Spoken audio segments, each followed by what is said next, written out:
Video देखने के बाद वीडियो के डिस्क्रिप्शन बॉक्स में वीडियो के घटक से संबंधित प्रश्न पूछे गए हैं। इन प्रश्नों को अपनी कॉपी में लिखकर हल करें। वीडियो के डिस्क्रिप्शन बॉक्स में एक गूगल फॉर्म की लिंक भी दी गई है। लिंक खोलकर इस फॉर्म को जरूर भरें।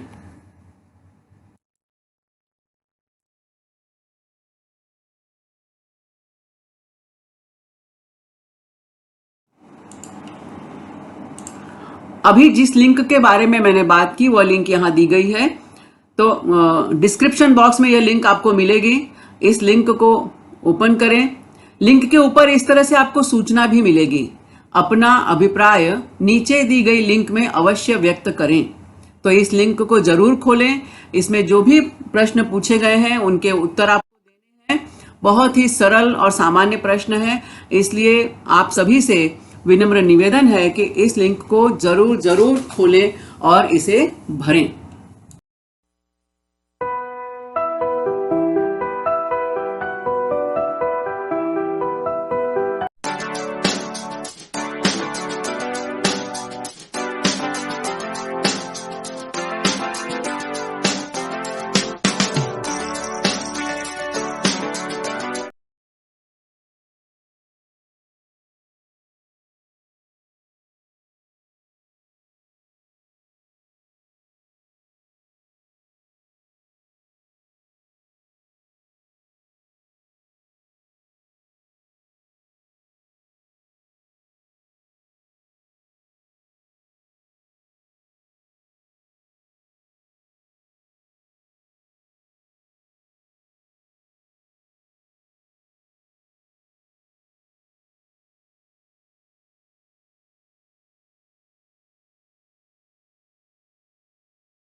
नमस्कार, प्रणाम, आदाब।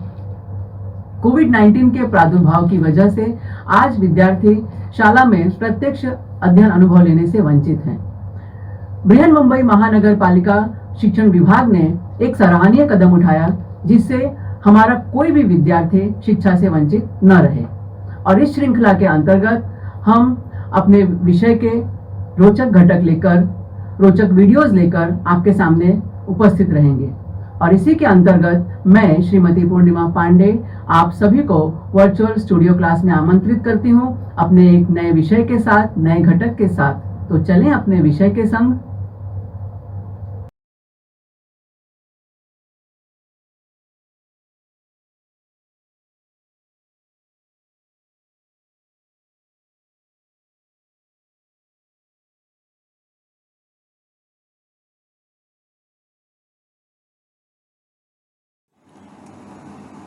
पूर्व माध्यमिक शिष्यवृत्ति परीक्षा वर्ग में आप सभी का हार्दिक स्वागत। कक्षा 8वीं और इसकी वेबसाइट है www.mscepune.in।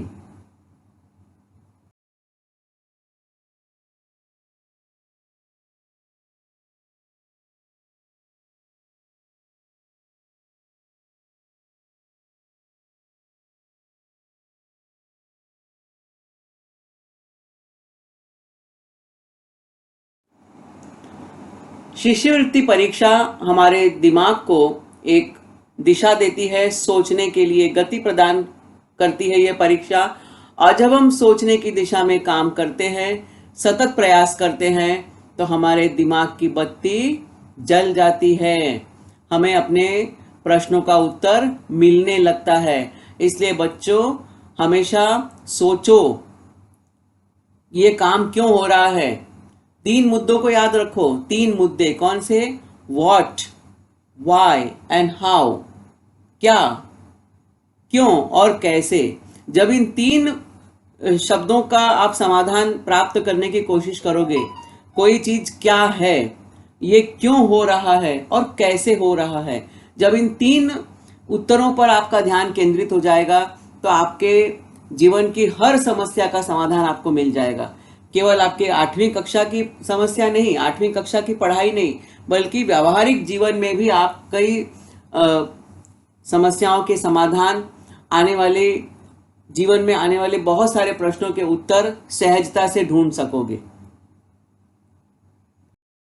पेपर क्रमांक 1, प्रथम भाषा हिंदी। इस प्रश्न पत्र में हमें मिलते हैं 25 प्रश्न, प्रत्येक प्रश्न 2 अंकों का, यानी 50 अंकों का यह पेपर।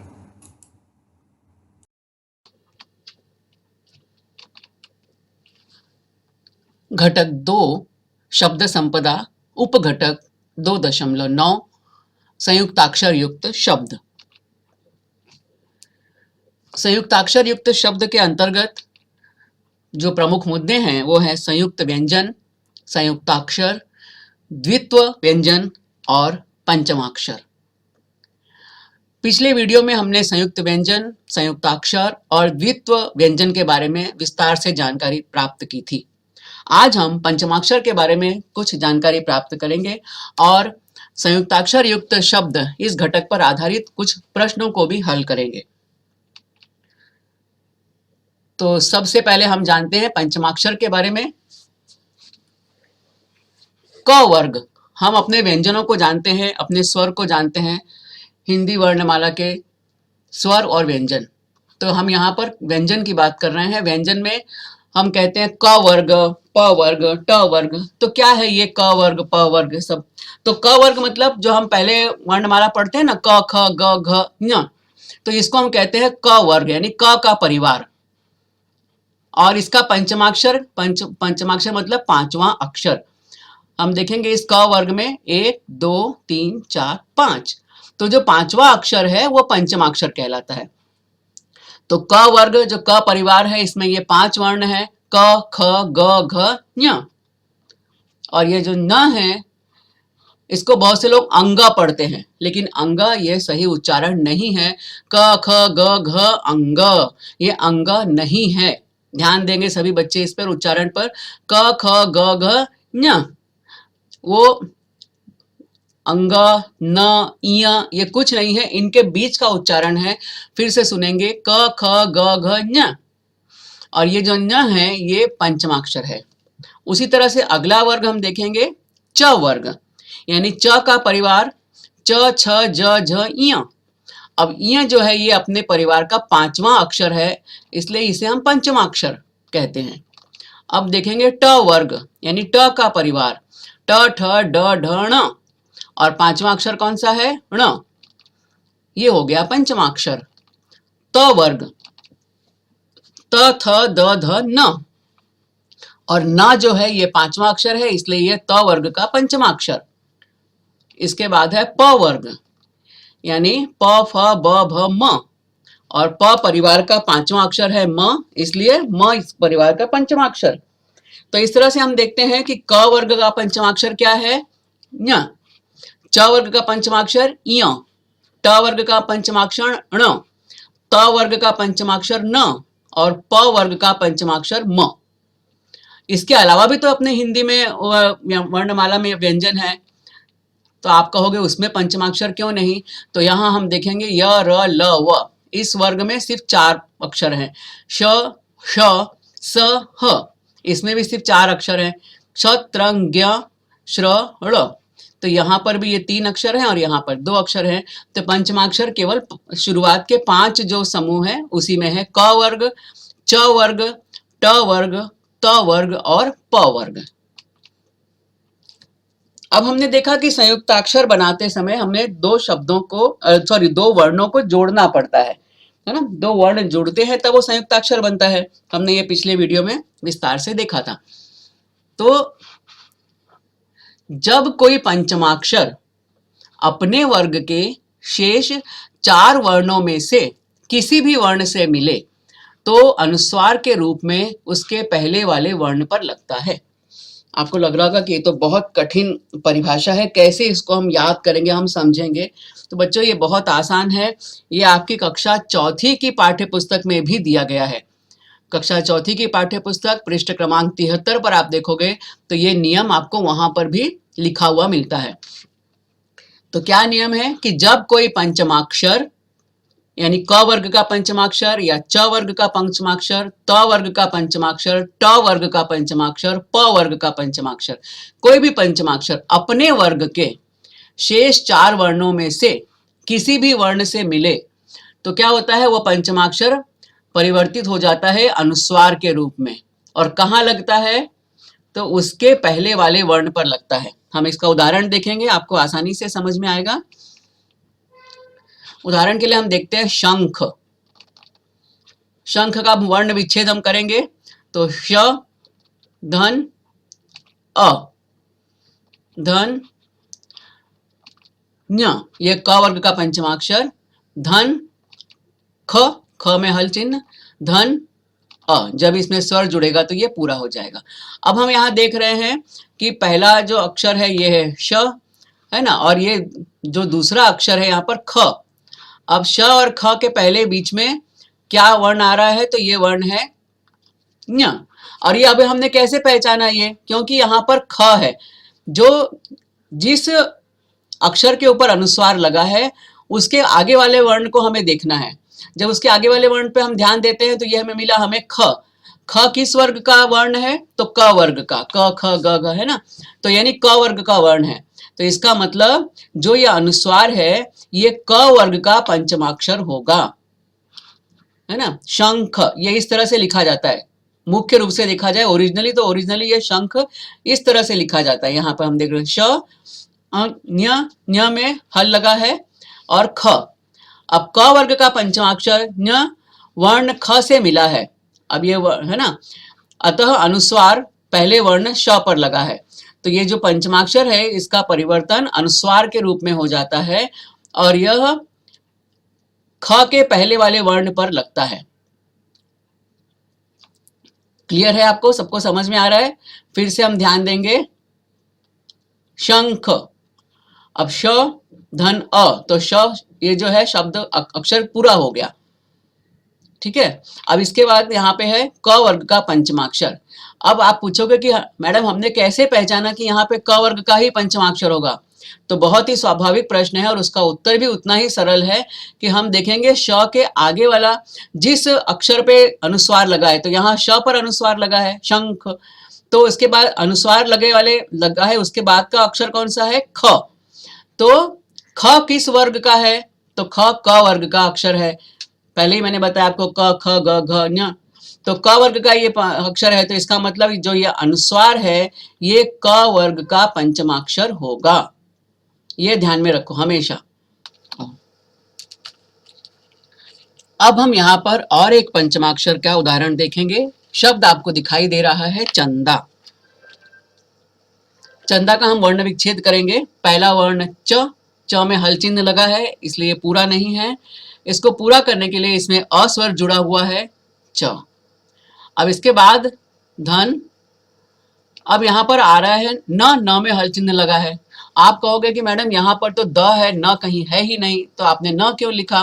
तो बच्चों इसका स्पष्टीकरण हम थोड़ी देर बाद देखते हैं। फिलहाल हम वर्ण विच्छेद पूरा करते हैं। न में हल चिन्ह लगा न, धन, अगला वर्ण क्या होगा, द, वेरी गुड, द में हल चिन्ह लगा द। अब इसमें स्वर क्या लगेगा, अ या आ, बिल्कुल सही आ लगेगा क्योंकि यहाँ पर आ की मात्रा है इसलिए यहाँ पर आ का स्वर लगेगा, चंदा। अब जब इस वर्ण को हम पूरा लिखेंगे तो ये वर्ण इस तरह से लिखा जाएगा, च पूरा आधा न, द में आ की मात्रा दा, चंदा। अभी व्याकरण के पंचमाक्षर के नियम के अनुसार इसको कुछ अलग ढंग से लिखा गया है। क्यों लिखा गया है, चलो इसको हम देखते हैं। तो यहाँ पर हमारे सामने चंदा इस तरह से भी लिखा हुआ मिल रहा है और आपको मैंने उदाहरण में सबसे पहले इस तरह से लिखा हुआ दिखाया था। तो ये इस तरह से अनुस्वार के रूप में क्यों लिखा गया, यहाँ पर न है, यहाँ पर न गायब है, तो न को क्यों गायब कर दिया गया, चलो देखते हैं। तो सबसे पहले हम देखेंगे इसमें कि अनुस्वार किस अक्षर पे लगा है, च पर लगा है, बराबर। और च के बाद जो उसका अनुस्वार के ठीक बाद का वर्ण कौन सा है, द। तो ठीक बाद का वर्ण जो है बहुत महत्वपूर्ण है। अब हमें देखना है कि द जो है ये किस परिवार का है, तो द जो है ये त परिवार का या त वर्ग का वर्ण है, त थ द ध न, यानी द जो है ये त परिवार में आ गया। अब त परिवार का पंचमाक्षर क्या होता है, गिनो, त थ द ध न, यानी त वर्ग का पंचमाक्षर है न। तो व्याकरण के नियम के अनुसार, पंचमाक्षर के नियम के अनुसार जो त वर्ग का पंचमाक्षर है वह पहले वर्ण यानी च पर अनुस्वार के रूप में परिवर्तित होकर लगेगा। ये नियम एकदम बहुत ही आसान नियम है कि जिस अक्षर पे अनुस्वार लगा है वो अक्षर देखो च पर लगा है, अनुस्वार के ठीक बाद वाला, एकदम तुरंत बाद वाला अक्षर कौन सा है, द। अब हमको तुरंत ये हिसाब लगाना है कि द जो है किस परिवार में है, अपने व्यंजन के किस परिवार में है, तो त के परिवार में है। आप पढ़ोगे ना त थ द ध न, तो द जो है त परिवार में है। इसके बाद दूसरा हमें क्या जाना है कि त परिवार का पंचमाक्षर कौन सा है, तो त थ द ध न, तो त का पंचमाक्षर है न। तो न जो है इसका परिवर्तन हो जाएगा अनुस्वार के रूप में और ये पहले वर्ण पर लगेगा। द के ठीक पहले जो वर्ण है उस पर ये न अनुस्वार के रूप में लगेगा। ठीक है, यही नियम पंचमाक्षर का नियम हर जगह जहां पे भी आपको पंचमाक्षर वाले शब्द मिलते हैं, अनुस्वार वाले शब्द मिलते हैं जिसमें पंचमाक्षर भी है, तो यह नियम उन पर लागू होगा। अतः यहाँ अनुस्वार पहले वर्ण च पर लगा है और ये जो अक्षर है यहाँ पर न गायब हो गया है। न गायब होकर कहीं गया नहीं है, वो है यहाँ पर, लेकिन उसने अपना रूप बदल दिया है। अब वो न के रूप में न लिखा जाकर के अनुस्वार के रूप में लिखा गया है। अब इसको आप चेक कर सकते हो इस तरह से कि हम चंदा ही पढ़ते हैं, चमदा नहीं पढ़ते। कभी आपने सुना है चमदा पढ़ते हुए? नहीं, चंदा मामा, चंद्रमा, बराबर। तो इसको हम न ही उच्चारण हमारे मुंह पे आता है। क्यों आता है न उच्चारण? आपको जब ये चेक करना है तो आप तुरंत देखो कि अनुस्वार किस पे लगा है, च पर। अनुस्वार के ठीक बाद वाला वर्ण कौन सा है, द। द कौन से वर्ग का है, त। तो त का पंचमाक्षर ही अनुस्वार के रूप में लगेगा, इसलिए इसका उच्चारण चंदा होगा। उसी तरह से अंदर, बंदर, ये सारे शब्द हैं। हम बंदर को बमदर नहीं पढ़ते, उसे हम बंदर ही पढ़ते हैं। क्यों न पढ़ते हैं वहां पर? क्योंकि ब पर अनुस्वार लगा है। आप ब वर्ण लिख के देखना, बंदर शब्द लिख कर देखना, बंदर में ब पर अनुस्वार लगा है और ब पे अनुस्वार लगा है और ठीक बाद वाला अक्षर है द। तो द जिस परिवार का होगा उसी परिवार का पंचमाक्षर अनुस्वार के रूप में आएगा। तो चंदा, चंदर, चंदन, बंदर, अंदर, ये सारे शब्द इसी तरह के हैं जहां पर अनुस्वार के रूप में कौन सा वर्ण है, त वर्ग का पंचमाक्षर ही अनुस्वार के रूप में है। तो सभी जगह इसी तरह से नियम लागू होता है। ये अभी आपको अच्छी तरह से स्पष्ट हो गया है। अगला उदाहरण है झंडा। तो पहले चलो झंडा का वर्ण विच्छेद करते हैं। पहला वर्ण है झ, झ में हल लगा, धन अ, झ बन गया पूरा। अब उसके बाद मैंने क्या लिखा है, ण, ण में हल चिन्ह, धन, ड, ड में हल चिन्ह, धन। कौन सी मात्रा लगेगी यहाँ पर, कौन सा स्वर आएगा, आ। बिल्कुल सही पहचान रहे हो बच्चों आप, क्योंकि यहाँ पर झंडा, ड में आ की मात्रा है, इसलिए आ का स्वर आएगा। अब ये आप बोलोगे मैडम आपने ये ड लगा के हल चिन्ह लगाया, न इसमें कहीं ड दिखाई नहीं पड़ रहा है, तो ड क्यों आया? तो इसको हम पहले हम इसको देखते हैं कि ये शब्द मूल रूप से कैसे लिखा जाएगा। तो ये शब्द मूल रूप से इस तरह से लिखा जाता है, झ आधा ण और डा, झंडा। अब इसको व्याकरण में थोड़ा सा इसमें पंचमाक्षर का नियम लागू हो रहा है इस पर। तो पहले हम देखेंगे ड, अनुस्वार किस अक्षर पे लगा है, झ पर लगा है। इसके ठीक बाद वाला अक्षर कौन सा है, ड। ड किस परिवार का अक्षर है, ट परिवार का अक्षर है। ट ठ ड ढ ण, बराबर। तो ड हो गया ट परिवार का अक्षर। तो अब ट परिवार का पंचमाक्षर क्या है, ट ठ ड ढ ण। तो ट परिवार वर्ग का पंचमाक्षर है ण। अब यहाँ इसलिए पंचमाक्षर का नियम लागू होगा यहाँ पर, और उसका क्या होगा कि ये जो ण जो हमने लगाया था बीच में, ये देखो ये जो ण है ये ड से मिल रहा है, तो ये बदल जाएगा अनुस्वार के रूप में और किस पे लगेगा, पहले वाले अक्षर पे। तो ये हो गया झंडा। तो ये जो अनुस्वार है ये ण के रूप में लगा है, ण का एक रूप है। यही पंचमाक्षर का नियम है कि हमें क्या देखना है, जो भी शब्द ऐसे हमें मिलते हैं जिसमें अनुस्वार लगा है, तो उसमें पंचमाक्षर का नियम लागू हो रहा है नहीं, या क्या लगा है, वो उसको परखने के लिए, जांचने के लिए सबसे पहले आपको देखना है कि अनुस्वार किस अक्षर पे लगा है। अनुस्वार लगा है झ पर। अब अनुस्वार के ठीक बाद वाला अक्षर आपको देखना है ड। तो ड पे है, पहले हम चेक करेंगे कि ड है ये किस परिवार का अक्षर है। तो आप चेक करो, आपको वर्णमाला याद है तो ट ठ ड, तो ड जो है ये ट वर्ग का अक्षर हो गया। अब ट वर्ग का पंचमाक्षर आप देखो तो ट ठ ड ढ ण, ण जो है ये ट वर्ग का पंचमाक्षर हो गया। अब इस जो ण है वो ड से मिल रहा है, तो इसका मतलब हम समझ जाएंगे कि ये जो अनुस्वार है ये ट वर्ग का पंचमाक्षर ही होगा। बराबर। झंडा ये न नहीं रहेगा, क्यों न नहीं होगा, क्योंकि यहाँ द नहीं है। बराबर। यहाँ पे झमडा भी नहीं होगा। आप सोचो कि अनुस्वार है, कुछ भी पढ़ दो, न पढ़ दो, म पढ़ दो, कुछ भी पढ़ दो, लेकिन ऐसा नहीं है। जो ये लास्ट में जो अनुस्वार के ठीक बाद वाला वर्ण है वो जिस परिवार का होगा, ड ट परिवार का है तो यह अनुस्वार ट परिवार का पंचमाक्षर। अभी हमने चंदा में देखा द जो है त परिवार का अक्षर है, तो जो अनुस्वार क्या है वो त परिवार का पंचमाक्षर। तो इस तरह से ये पंचमाक्षर का नियम बहुत आसान है। बहुत सारे शब्द आपको इसके मिलेंगे, ऐसे आप बहुत सारे शब्द ढूंढो और उसका वर्ण विच्छेद करो। मैं आपको 2 शब्द मैं आपको यहाँ दे चुकी हूँ, झंडा और चंदा। इसके अलावा पतंग, संबंध, पंख, कंघी, कंदील, ऐसे बहुत सारे शब्द हैं। आप जब ढूंढोगे तो इसमें आपको पंचमाक्षर का नियम लागू होता हुआ दिखाई देगा। अब हम कुछ प्रश्नों को हल करने का प्रयास करेंगे। कमल शब्द के वर्ण विच्छेद का सही प्रकार पहचानिए। क में हल लगा है क धन अ, म धन अ धन ल धन अ। अब जिस भी अक्षर में अनुस्वार लगता है हल लगता है, हल चिन्ह मतलब वो अक्षर आधा है, और जिस भी अक्षर में हल चिन्ह नहीं लगा है इसका मतलब है कि वो वर्ण पूरा है। तो जो वर्ण पूरा है इसका मतलब उसमें स्वर जुड़ा हुआ है।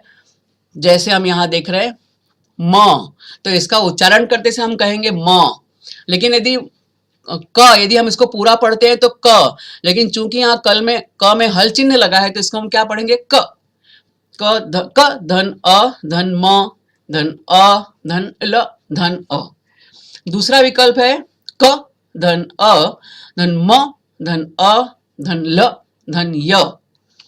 तीसरा विकल्प है क धन अ धन म धन अ धन ल धन अ, और चौथा विकल्प है क धन म धन ल धन अ। अब ये 4 विकल्प है हमारे सामने, 4 वृत्त दिए गए हैं, हमें देखना है इसका सही उत्तर क्या है। तो सही उत्तर इंगित कर रहा है कि पर्याय क्रमांक 3 हम देखेंगे यहाँ पे क धन अ, तो ये क पूरा हो गया पहला वर्ण। म धन अ, इसमें स्वर मिल गया तो ये वर्ण पूरा हो गया म। उसी तरह से ल धन अ ल, तो कमल शब्द का जो सही वर्ण विच्छेद है पर्याय क्रमांक 3।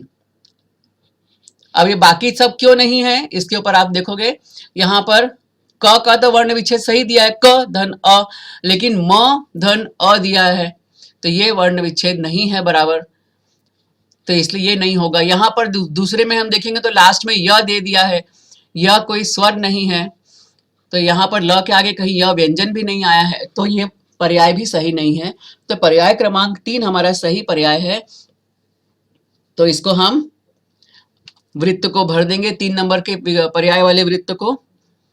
अब अगला प्रश्न, सोना शब्द के वर्ण विच्छेद का सही प्रकार पहचानिए। इसके भी वर्ण विच्छेद दिया हुआ है, इसका स धन ओ धन न धन ओ, गलत हो गया बिल्कुल, क्योंकि लास्ट में तो आ की मात्रा है, यहाँ ओ आ गया, पहले यही समझ में आ गया।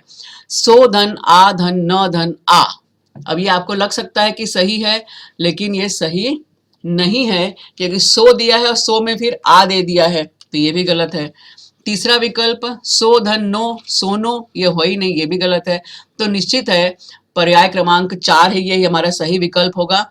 अब ये कैसे है वो भी हम देख लेते हैं। स में हल चिन्ह है, स धन ओ की मात्रा है ना इसमें, ओ का, तो ओ का यहाँ पे स्वर चिन्ह लगेगा। धन न, और न में आ की मात्रा है तो यहाँ आ स्वर लगेगा। तो ये पर्याय क्रमांक 4 देखते हैं।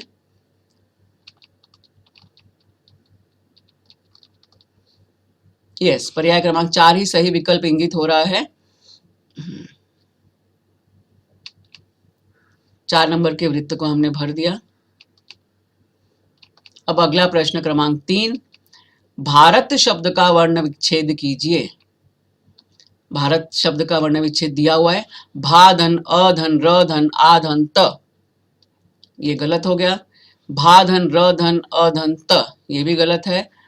तीसरा है भ धन आ धन र धन अ धन त धन अ। तो यही हमको समझ में आ गया कि पर्याय क्रमांक 3 ही हमारा सही उत्तर होगा। अब आप कहोगे कि 4 में भी तो इस तरह से दिया हुआ है, लेकिन 4 में देखो भ का विच्छेद सही नहीं है, र में कोई स्वर नहीं है, यानी र आधा है यहाँ पर, लेकिन यहाँ पर हमें र पूरा दिखाई दे रहा है। तो पर्याय क्रमांक 3 जो है ये हमारा सही विकल्प होना चाहिए। देखते हैं यहाँ पर क्या हमें उत्तर मिल रहा है। यस, हमें पर्याय क्रमांक 3 ही मिल रहा है, बिल्कुल सही जवाब। पर्याय क्रमांक 3 के वृत्त को हम पूरा भर देंगे। अगला प्रश्न है, कक्षा शब्द का वर्ण विच्छेद कीजिए। क धनक्षा, क धन आ धन क्ष धन अ, बिल्कुल गलत। तीसरा भी गलत है। चौथा ही जो है हमारा विच्छेद ये सही है। तो हमारा देखते हैं हमारा उत्तर क्या होना चाहिए। यस, पर्याय क्रमांक 4 ही मिल रहा है। तो पर्याय क्रमांक 4 के वृत्त को हम पूरा भर देंगे। क धन अ धन क धन मूर्धन्य श धन आ, कक्षा। अगला प्रश्न है, नृत्य संयुक्ताक्षर शब्द का वर्ण विच्छेद कीजिए। अब नृत्य शब्द का यदि हम देखें, न धन री, पहले तो देखो न में री की मात्रा है, हाँ ये हमको ध्यान देना है, री की मात्रा है, त धन य धन अ। दूसरा है त्र धन न धन त धन य धन अ, ये दोनों गलत हो गया। तीसरा हम देख रहे हैं न धन री धन त धन य धन ई, ये भी सही नहीं है। पर्याय क्रमांक 4 हमें लग रहा है सही है। न में हल चिन्ह और उसमें री की मात्रा, तो नृ हो गया। आधा त में हल चिन्ह प्लस य में हल चिन्ह और अ, तो ये हमारा नृत्य शब्द का सही वर्ण विच्छेद है। तो हम देखते हैं क्या उत्तर मिल रहा है। यस, पर्याय क्रमांक 4 ही हमें मिल रहा है, हमने चर्चा भी की। पर्याय क्रमांक 4 बिल्कुल सही जवाब है। अगला प्रश्न है, स धन व धन अ धन प धन न धन अ से बनने वाला शब्द पहचानिए। अब यहाँ पर वर्ण विच्छेद दिया गया है और हमें इस वर्ण विच्छेद से कौन सा शब्द बनेगा वो हमें पहचानना है। तो 4 शब्द विकल्प हमारे सामने हैं, सवपन, सब अपन, स्वप्न, स्वप्न। अब हम यहाँ पर देखते हैं आधा स और व, यानी यहाँ पे स के साथ कोई स्वर नहीं है इसलिए स आधा ही रहेगा, व के साथ स्वर है इसलिए व पूरा हो जाएगा। तो पहला अक्षर क्या बनेगा, स्व। अब स्व किसमें है, यहाँ पे स्व नहीं है इसलिए ये उत्तर नहीं होगा। यहाँ पर भी स्व नहीं है, ये भी नहीं होगा। अब स्व है 3 और 4 में, हमारे सामने 2 विकल्प बच रहे हैं। यहाँ पर भी स्व है, यहाँ पर भी स्व है। दूसरा दोनों में कॉमन है आधा प और न, प के साथ कोई स्वर नहीं है इसलिए प आधा ही रहेगा। न के साथ स्वर है तो न पूरा हो जाएगा, यानी आधा प और पूरा न। ये यहाँ पर भी है, यहाँ पर भी है, दोनों में है। और आगे दूसरा कोई और भी वर्ण यहाँ पर नहीं है, तो हमारा शब्द बना स्वप्न। पर्याय क्रमांक 4। देखते हैं हमें क्या उत्तर मिलता है। यस, उत्तर हमें यही मिला है, पर्याय क्रमांक 4। तो 4 क्रमांक के वृत्त को हम भर देंगे, ये हमारा बिल्कुल सही जवाब।